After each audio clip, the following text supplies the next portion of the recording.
જય માતાજી। આજે આપણે વાત કરશું કે પાણિયારા પર દીવો શા માટે કરવામાં આવે છે, પાણિયારા પર દીવો કોને કરવામાં આવે છે, પાણિયારા પર કઈ જગ્યાએ દીવો કરવાથી શું ફળ મળે છે। તો પહેલા હું તમને કહીશ કે પાણિયારું એટલે શું।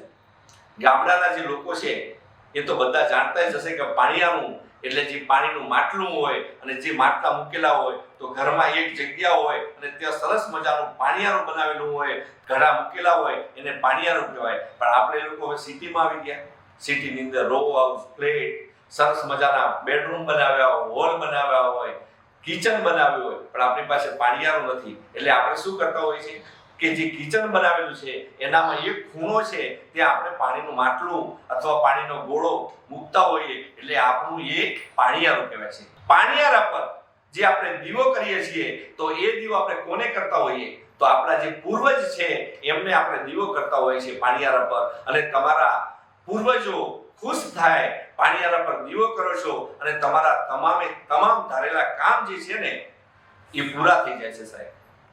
લોકો આજે પણ અમુક કહેતા હોય કે પાણિયારા પર શું કામ દીવો કર્યો। સાહેબ, તમારું કંઈ પણ કામ અટવેલું હોય, વધારે નહીં 21 દિવસ પાણિયારા પર સવારે નાહી ધોઈ અને પાણિયારા પર દીવો કરો, બે હાથ જોડી ક્ષમા પ્રાર્થના કરો।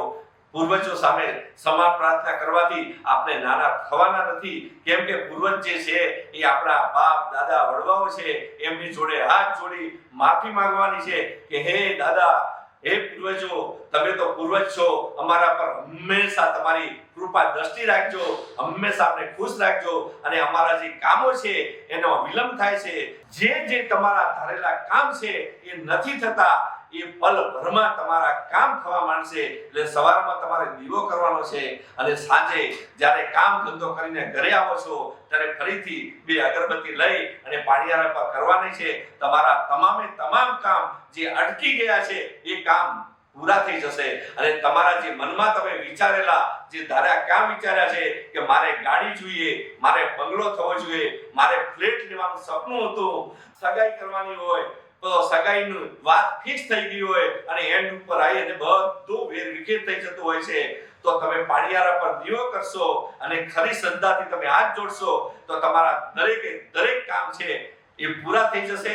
કેમ કે હંમેશા તો પાણિયારું જે છે તે જમણી બાજુ બે હાથ જોડી અને દીવો કરજો અને સાંજે બે અગરબત્તી કરજો, તમારા તમામ કામ ધારેલા કામ છે જે એ પૂરા થઈ જશે।